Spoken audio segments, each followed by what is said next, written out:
Episode 17, the first 24. Katherine Morrison had made 127 phone calls by the time the sun set Friday evening.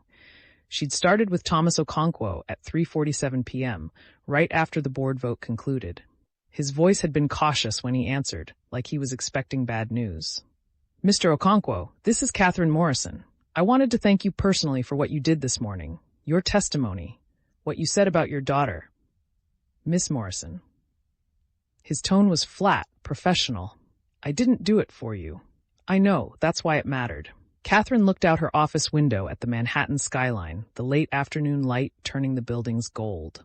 "Your daughter deserves a father who comes home happy. I'm going to make sure that happens." A long pause. Then, "We'll see." "Yes, we will. Thank you, Mr. Okonkwo." The next call was Diana Reeves, then Raymond Chen, then Elena Vasquez. Each conversation was brief. Katherine wasn't trying to have deep discussions, just wanted them to know she saw them, remembered them, valued what they'd done. By call number 40, her voice was getting hoarse. By call 70, Sarah brought her tea with honey. By call 100, she developed a rhythm, introduce herself, express specific gratitude for their presence at the meeting, promise she wouldn't waste their trust. Sarah had compiled the list of all 637 employees who'd attended the all-hands meeting or watched the video feed from other locations. Katherine was determined to call every single one. "You know this is insane, right?" Sarah said around 6 p.m., setting down another cup of tea. "That's like 10 hours of phone calls minimum. Then I'll finish tomorrow." Katherine's throat hurt, but she kept dialing. "They stood up for me, Sarah. The least I can do is say thank you." Sarah shook her head, but she was smiling. "You're different, you know, from before." "Before when?" "Before you went undercover, before you met Karen Miller." Sarah pulled up a chair, settling in. The old Katherine Morrison would have sent a company-wide email, maybe a video message. Very efficient, very corporate, but you wouldn't have spent 10 hours on the phone. Katherine paused mid-dial. "Was I really that disconnected?" "You were a good CEO, strategic, intelligent, professional." Sarah's expression softened. "But you didn't know Miguel's daughter wants to be an astronaut. You didn't know Thomas Okonkwo's kid asks why daddy's always angry. You didn't know any of their names." The words stung because they were true. Katherine thought about the security guard she'd passed in the lobby every morning for 2 years without learning his name. About the janitor she'd never spoken to. About the flight attendants who were just uniforms and service with a smile. "I'm trying to do better," Katherine said quietly. "I know. That's why I've been answering your emails at 2 a.m. for the past week." Sarah stood, stretching. "Keep calling. I'll order dinner. You're not eating enough." By 7:15 p.m., Katherine had reached call 183, a cargo handler named Marcus Williams who'd stood in the back of the overflow cafeteria. He sounded shocked that the CEO was calling him personally. "Just wanted to thank you for being there this morning," Katherine said, her voice now definitely raspy, despite the tea. "Ms. Morrison, I've worked here 9 years. This is the first time anyone from corporate has ever called me, for anything." That hit harder than it should have. 9 years. "Well, I'm calling now, and I'm listening. If you see something that needs fixing, you tell James Rivera or you email Sarah Chen directly. We're done with complaints disappearing into the system." "You really mean that?" "I really do." After he hung up, Katherine sat for a moment, staring at her phone. How many Marcus Williamses were there? How many people who'd worked for Skyward for years without anyone in leadership knowing their names, hearing their concerns, acknowledging their existence? She picked up the phone and kept dialing. At 7:45 p.m., Sarah knocked on the door. "You need to eat something before the coalition meeting." James texted, "They're expecting you at 8:30. Katherine looked at her list. She'd made it through 241 calls, less than half. "I should keep. You should eat, prepare for the meeting, and finish the calls tomorrow." Sarah's tone left no room for argument. "You're going to need your voice for the next 30 days. Don't blow it out on day 1. She was right, of course. Katherine forced herself to eat the Thai food Sarah had ordered, pad CU that she barely tasted, and reviewed the implementation timeline Sarah had created. It was color-coded, with weekly milestones, budget allocations, and responsibility assignments. Somehow, Sarah had transformed Catherine's scattered reform promises into an actual operational plan. "When did you do this?" Catherine asked, scrolling through the detailed spreadsheet. "During the board vote. Figured you'd either need it or I'd need to update my resume." Sarah's dry humor made Catherine laugh, which hurt her throat but felt good anyway. The coalition meeting was at James Rivera's apartment in Queens, same as before. Catherine took a company car this time, no point pretending she was still undercover. The driver, a quiet man named David Chen, made small talk about the all-hands meeting. "My wife works in customer service," he said as they crossed the Queensboro Bridge. "She came home crying today, happy crying. Said it was the first time in 3 years she felt like someone actually gave a damn." Catherine filed that away. David Chen's wife in customer service. Another name, another person, another life affected by her decisions. What's her name? Linda Chen. Tell her thank you, and tell her if she needs anything, she can reach out to Sarah Chen, no relation, I assume, in my office. David smiled in the rearview mirror. "No relation, but I'll tell her. Thank you, Miss Morrison." James's apartment building looked different in the evening light. Warmer somehow, more welcoming. Catherine climbed the 3 flights of stairs, her legs reminding her she'd been sitting for hours making phone calls. She could hear voices through the door before she knocked. James opened it immediately. "You look exhausted. I've made 241 phone calls today." "Jesus." He stepped aside to let her in. "You know you could have just sent an email, right?" "That's what Sarah said." Catherine entered the apartment to find the coalition already assembled. Diana, Raymond, Elena, Marcus, Angela, Thomas. They looked as tired as she felt, but they deserved better than an email. Diana Reeves stood, gesturing to the coffee pot. "You want some?" "Fair warning, it's James's coffee, so it's actually terrible." "Hey," James protested, but he was grinning. Catherine accepted a mug gratefully. The coffee was indeed terrible, but it was hot and caffeinated, which was all that mattered. She settled into the same chair she'd occupied during the last meeting, the one that creaked slightly when she sat. The group had transformed James's living room into a war room. Papers covered every surface: implementation schedules, budget breakdowns, staffing analyses, customer satisfaction metrics. Someone had brought a large whiteboard and propped it against the wall, filled with handwritten notes and timelines. "So," James said, settling into his own chair, 30 days. Let's talk about how we actually pull this off." For the next 3 hours, they worked, not like a CEO dictating to subordinates, but like a team solving a complex problem together. Diana had ideas about crew rest area design based on what flight attendants actually needed. Raymond had suggestions for maintenance workflow improvements that wouldn't require new equipment purchases. Elena knew which gate agents were burning out fastest and needed immediate relief. Thomas Okonkwo spoke less than the others, but when he did, everyone listened. "Security sees everything," he said around 10 p.m. "We see which managers treat people like humans and which ones treat them like problems. We see which policies work and which ones just create more chaos. You want to know what's really broken? Ask security."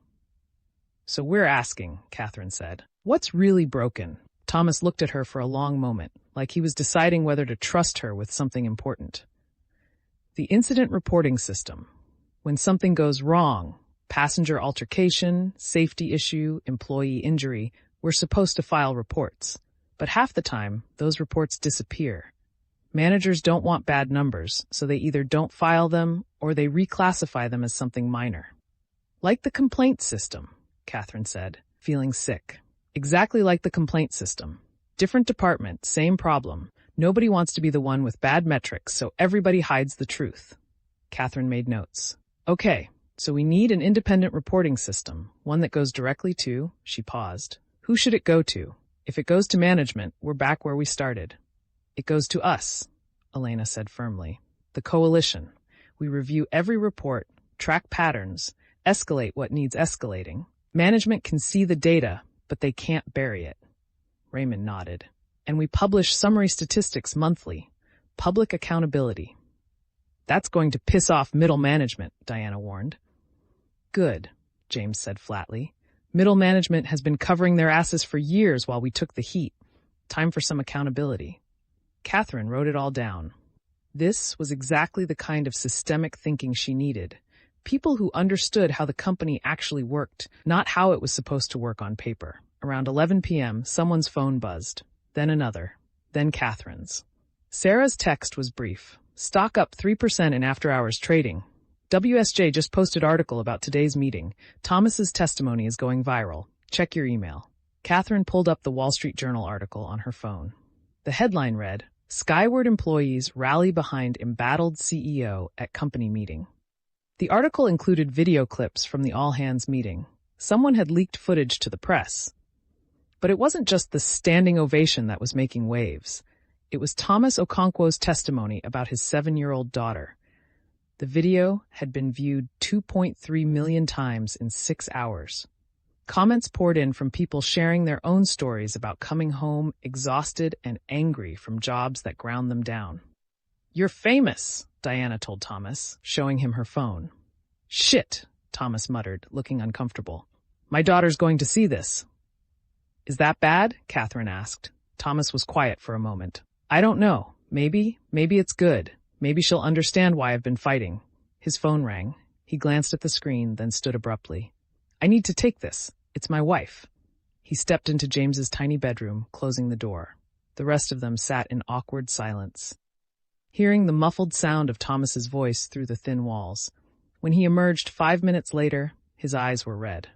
"My daughter watched the video. She asked my wife if the CEO lady is really going to make it so Daddy doesn't come home angry anymore." The room went very quiet. "I told her yes," Thomas continued, his voice rough. "I told her yes, the CEO lady is going to try very hard, so you better not make me a liar, Miss Morrison." Katherine felt the weight of that promise settle onto her shoulders alongside all the others. Maria Rodriguez wanting to be an astronaut. Thomas Okonkwo's daughter waiting for her father to come home happy. Linda Chen crying happy tears in customer service. Marcus Williams, 9 years without a single call from corporate. "I won't," Katherine said. "I promise." They worked until midnight, refining the implementation plan. By the time Katherine left, they had a detailed roadmap for the first week. Meal allowance restoration rolling out Monday. Crew rest area site surveys starting Tuesday. The first independent safety review board meeting scheduled for Thursday. James walked her down to the street where David Chen waited with the car. The Queens neighborhood was quiet at midnight, just the occasional taxi passing by. "You know Westfield's going to spend the next 30 days trying to destroy you, right?" James said. "I know. And if you fail, we all fail. Everyone who stood up today, we're all on the line now." "I know that too." James studied her face in the streetlight. "You're different than I expected. When you first showed up at that meeting as Karen Miller, I thought you were just another executive playing dress-up. But you're actually trying." "I'm trying," Katherine agreed. "Whether that's enough, we'll find out." "Yeah," James offered his hand. "See you Monday, Miss Morrison. Don't fuck this up." Katherine shook his hand, feeling the calluses from years of physical work. "I'll do my best." The drive back to Manhattan was quiet. Katherine checked her email. 637 messages. Most of them from employees thanking her for the call or expressing support. She also had 17 messages from board members, investors, and journalists. Those could wait until morning. One email stood out, though, from Miguel Rodriguez, the security guard. The subject line read, "Maria wants to show you her rover." Katherine opened it. "Ms. Morrison, my daughter stayed up late finishing her Mars rover project. She wants to show it to you tomorrow if you have time. I told her you're very busy, but she insisted I ask. She says if you're going to help her dad, she wants to show you what she's working on. No pressure." Katherine checked her calendar. Saturday was supposed to be dedicated to implementation planning, budget reviews, and preparing for Monday's meal allowance rollout. She had 17 meetings scheduled. She typed back, "Miguel, I would love to see Maria's rover. How about 9 a.m. tomorrow at headquarters? Bring her to the executive floor and tell her I'm bringing my best questions about Mars rovers. Katherine."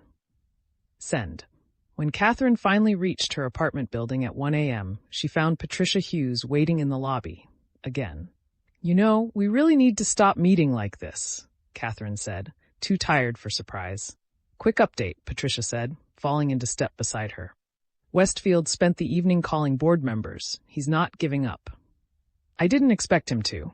He's arguing that the viral video proves you've turned this into a publicity stunt, says you're manipulating employees for social media points. Of course he is. Katherine pressed the elevator button. What's the vote count looking like? Still 4-3 with Blackwood neutral, but Westfield's working on Park, trying to convince him that the stock bump is temporary and the reforms will crater earnings. Will they? Patricia considered. Short term, maybe. You're spending $18 million on reforms. That hits Q1 earnings. But if it works, if customer satisfaction and employee retention improve, the long-term numbers could be spectacular. If it works, Patricia agreed, which is why you need to show results fast. Westfield's going to weaponize every stumble, every negative customer review, every dollar over budget. The elevator arrived. Katherine stepped in, holding the door for Patricia. I know what I'm up against, Katherine said, but I also know I'm right. Treating people with dignity isn't just morally correct. It's good business. We just need to prove it. 30 days, Patricia said. That's not a lot of time. Then I'd better not waste any of it. Katherine smiled tiredly. Go home, Patricia. Get some sleep. I'll need you sharp on Monday. Patricia surprised her by pulling her into a quick hug. You're going to make it, Katherine. I don't know how, but you're going to make it. After Patricia left, Katherine rode the elevator to her floor alone. Her apartment was dark and quiet. She dropped her bag by the door, kicked off her shoes, and collapsed onto the couch without bothering to change clothes. Her phone buzzed one more time. A text from Sarah. Stock closed up 3% after hours. 57 more employees emailed support. Miguel confirmed 9 a.m. tomorrow with Maria. You're doing it, boss. Keep going. Katherine set her phone on the coffee table and closed her eyes. Day 1 of 30 was done. Tomorrow she'd meet Maria Rodriguez and her Mars rover. Monday, she'd start implementing reforms. And somewhere in between, she'd finish calling the remaining 396 employees who deserved to hear thank you directly from their CEO. 30 days to prove that corporations could change. 30 days to prove that treating people with dignity was profitable. 30 days to prove she was the leader Skyward Airlines needed. Katherine Morrison fell asleep on her couch, still wearing her wrinkled suit, dreaming of Mars rovers and 7-year-old daughters who wanted their fathers to come home happy. Thanks for watching our stories. Don't forget to like and subscribe for more epic adventures. Thanks for watching our stories. Don't forget to like and subscribe for more epic adventures.